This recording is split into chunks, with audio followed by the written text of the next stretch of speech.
episode. I'm Dean. I'm Cedric. And today we have something special for you. We have the S&T Tavor T21 or Tavor. Tavor Assault Rifle, 21st century as they called it. Originally developed back in 1991, Israeli Missile Industries had designed new weapon system around a polymer body and a bullpup design using the standard mags. This, of course, is the Airsoft reproduction, and they did a pretty good job overall. Yeah, it's pretty accurate. You can compare them with what you see online with some of the military websites as far as the Tavor, and most everything is right on point with it. Yeah, except for plastics. Yeah, obviously. It's very plasticky. Yeah, you're going to notice when you get it, it is very, very plasticky. However, I mean, it's still a quality developed gun. Internals are very solid. It is a polycarbonate version 2 gearbox. I know a lot of people are probably worried about hearing that. The polycarbonate gearbox is very sturdy. Probably as sturdy as a metal gearbox. It's not to be confused with the LPEGs of the past. No, it's definitely not the same as traditional plastic gearboxes, but obviously Spartan Imports warranties all their guns, so you have nothing to worry about if it breaks down. Yeah, you'll have no matter who you purchase it from, you're going to have a 45-day warranty through Spartan. So if you have any problems, you can contact Spartan Imports directly. Hey, fix your shit. They'll get it all taken care of. Now, as you can see, they do take standard M4 mags. That was not loaded. We have noticed that sometimes they're a little stiff. But it was this magazine in particular we got. Both, I think, stock magazines are really stiff going in, so this is pretty stiff in there. Right, now, Kind of hard to pull out. I've also tested with the PMag. And it's already happening. Wow, nice. And it fits perfectly. Tans are pretty close, so it's not a very out there color. Obvious, yeah.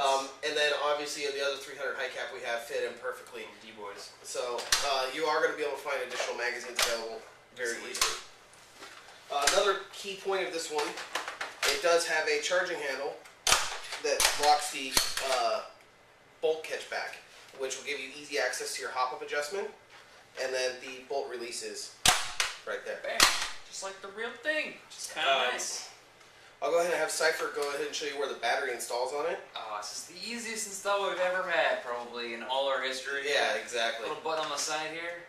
Push that in, and this thing slides right off like a charm. There's a little your dongle here, and the battery slides right in. It easily fits a 9.6 nunchuck, maybe longer. Actually, I don't know. It might fit a little bit longer, but 9.6 for sure. 9.6 or lipo. Or lipo battery. Yeah, easily fits in there. So easy. And this thing just slides right back on, like so. Very easy construction. It's very sturdy. It's not rattling at all, which is a huge plus that it's not like loose. Yeah, exactly. Another nice point is you are going to get a manual. The manual is in English. By Spartan Imports, obviously. And it gives you all the information you're going to need. So, works really well. 4 pages of it. Yeah. Packaging, plain brown box, says Tavor. It actually says Explorer version. So exactly. What's that? It does come with some optics on it. It has the flip up front, flip up back, which is kind of cheesy. It's like this is a piece of plastic with a hole in it. That's all it is. That's a whole sight. There's nothing. No adjustment. It's pretty wobbly. It's not really stiff. This one isn't really held in or locked in place, but it does snap up and it is adjustable up and down. And this is side to side. So the front's adjustable to a degree, but it's not, if you push into something accidentally, it's going to flip your sight down. Right. It's kind of like, obviously, you see it does come with the orange tip, which is federally regulated.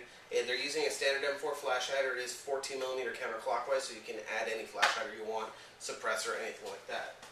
Now on this one, the tan version, you see I've added a quick red dot just to show you that it does have a rail, and the red dot mounts on it very simply. Yeah, it's unfortunately the rail, I don't know why exactly, but this rail is slightly loose on both of them. Yeah, just a little loose. I'm not really sure what it connects to exactly, but it's readily. Yeah, just a little bit. And it's plastic. So remember, it is going to be forgiving.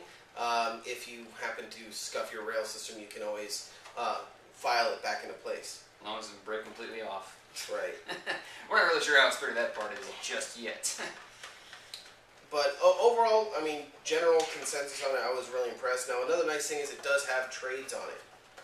The trades actually say Israeli weapons Industries. which is the real steel manufacturer, not the developer. It even says that it takes a 5.56, which is what it actually fired. It says made in China right above that. Yeah, Pretty so, awesome. Yeah. all the way around, it's got some pretty nice trades, and then the made in China stamp. Yeah, right there. Bam! Right in the side of the body. But overall, I like it. It gives another design on the bullpup, so you're not just stuck with Steyrs or FAMASas. And I noticed there kind of a downside here where there's no place to mount a sling. Yeah, you may have to use a universal sling, probably right about here. Because this hole in the middle the hole goes through this body entirely, and it doesn't fit QD sling kind of point. So I assume it's some kind of proprietary format that they originally used, and we have no idea what fits in there exactly. You could probably put a bolt with an eye loop on it or something. Yeah. Or if you have some paracord, you can tie paracord and tie a sling onto the paracord. Yeah. And tie it around here to here. Yeah. Essentially. But if you get a universal 3-point, you could probably mount it right around this area. Problem is you'll hit the bolt release, and if you're looking to lock your bolt back, it's not going to do it. Now, exactly. Now, as we've said before, CYPHRE and I are both a big fan of this. When you pull the charging handle back, and the bolt cover locks I back. don't have to hold this charging handle back the whole time. It's pretty nice. So, easy access to the hop-up. It's just a standard wonderful dial there and there. Yeah, really easy to do. Now, there is what looks like a dial here, about midway on the body. Don't be confused, that is not your hop-up adjustment. We've heard some people say that in the past. Dean, it's not the hop-up adjustment. I'm just going by what I've heard. So, the only thing I'm confused about is whatever the heck this crap is on the top. And yeah, I don't know what it is either. I assume it's some kind of... I don't know if you can see it, but there's like a round point here and a weird clip. I don't know if that's part of their initial sling system or if it was a camera mount or something. I don't know, because it's not on the real steel, so it must be it's got to be an Airsoft exclusive. The pictures we saw, I didn't have it on it, but at least that we could see, or it had a cover over top that was on top of it, so I'm not sure what that's for exactly. Pretty interesting though, whatever it is. Yeah, but overall it is a very comfortable gun. I'd be really comfortable fielding it. It's not too heavy. I mean, just on estimate, I gotta say it's really light. Yeah, it's a very lightweight gun. Tops. Yeah, it's not that off balance either. It is heavier back here because the gearbox and everything's back here, but it's pretty well balanced. It's very, very lightweight, so it's good for any age. Any age group can probably carry this. Absolutely. So we're gonna go ahead and get this down range, get you an FPS and a rate of fire. We will be testing it on our 7.4 LiPo, which is equivalent to a 9.6. Yeah. Just to get you a somewhat accurate representation of it. So.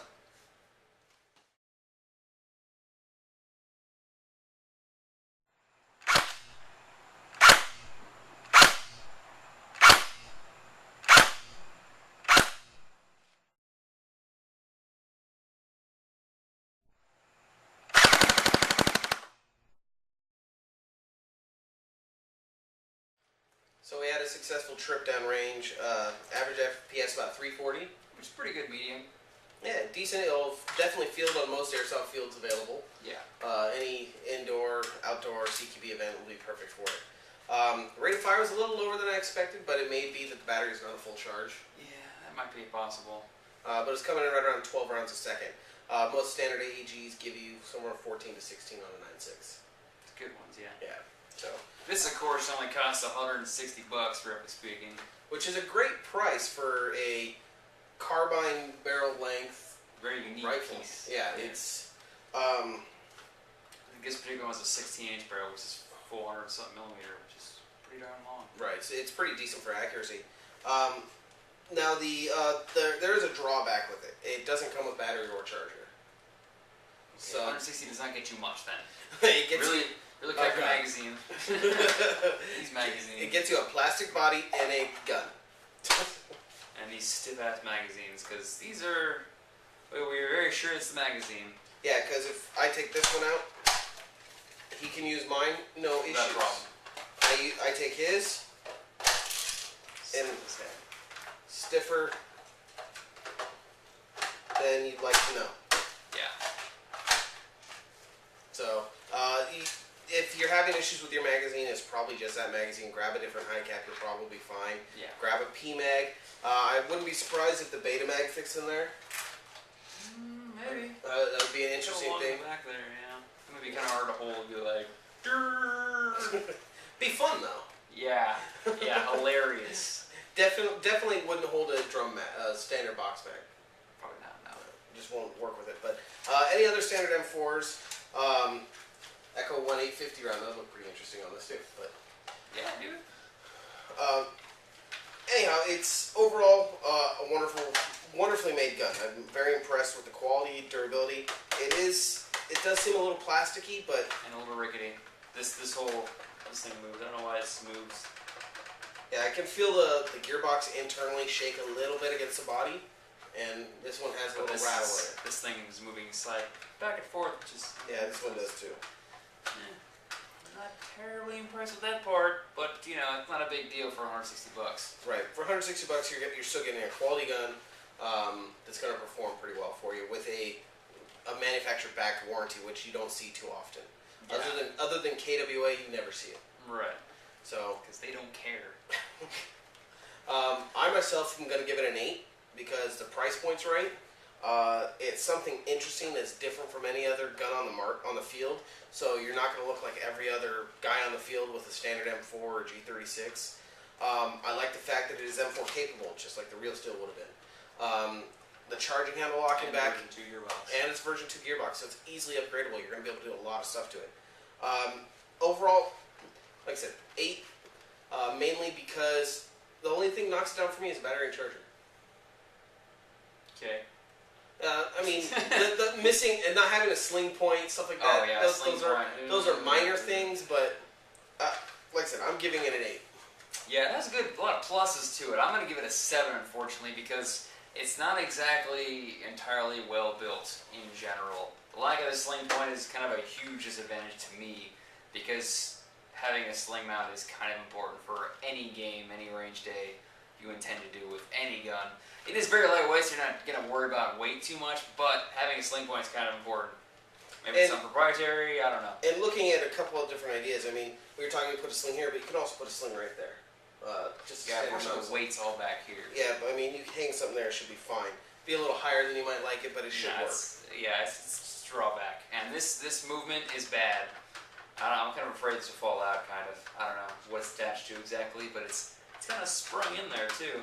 Like it's pushing on the nozzle. Yeah, it might, who knows, it may be attached to the gearbox somehow. I mean, it has a lot of pluses, mind you, because it does have, you know, it's overall plastic body. It's not a bad body in general. It's not a bad body. But the easy of using the battery placement, so much easier than anything else there. Throw a 7.4 LiPo in there, good to go. Yeah. Easily, it just comfortably fits in there, slides in and out. That's the best battery installation ever. Yeah, in the combined, 22 years of airsoft in between the two of us, I don't think we've ever seen an airsoft battery install that easy. Yeah, because some have had that, but it's like the battery goes in this part and you gotta slide it in just right, and there's a pin that's gotta go in it. You mean like an MP5? Yeah. But save for a battery pouch on the back of a stock, this was the easiest battery installation I've ever done. I'd probably stick with LiPos anyway. Just swap them out. It's that easy. You swap out a new battery. I wouldn't even bother getting a bigger battery than that. Yeah, just stick with the LiPo. That's all you got to do. So overall, between the two of us, we're going to give it a 7.5, which is great. It's a great performer. It's something, if you're looking for something different, definitely seek it out. Yes. We picked these up over at Airsplat. About $160. Wasn't bad to throw down on them. Which bear in mind is what, like half the price or less than the Ares version? Yeah, the Ares version, which doesn't come with battery and charger either. The plastic quality is about the same. I would question the build quality in general, but obviously this is a lot more affordable overall, and it works. That's really what's important in that case. Yeah, exactly. But for this review, I'm Dean. I'm CYPHRE. Remember, play hard, Play safe.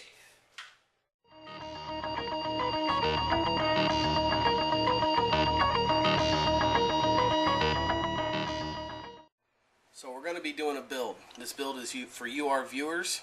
We're going to take this random pile of parts you see in front of you, and we're going to make it into a custom-built gun that is going to be given to one of our lucky subscribers. There'll be more details for the contest coming up, but watch for the next episode on this contest where we'll be taking this Gearbox by D-Boys and doing a complete rebuild from the ground up on it. Stay tuned.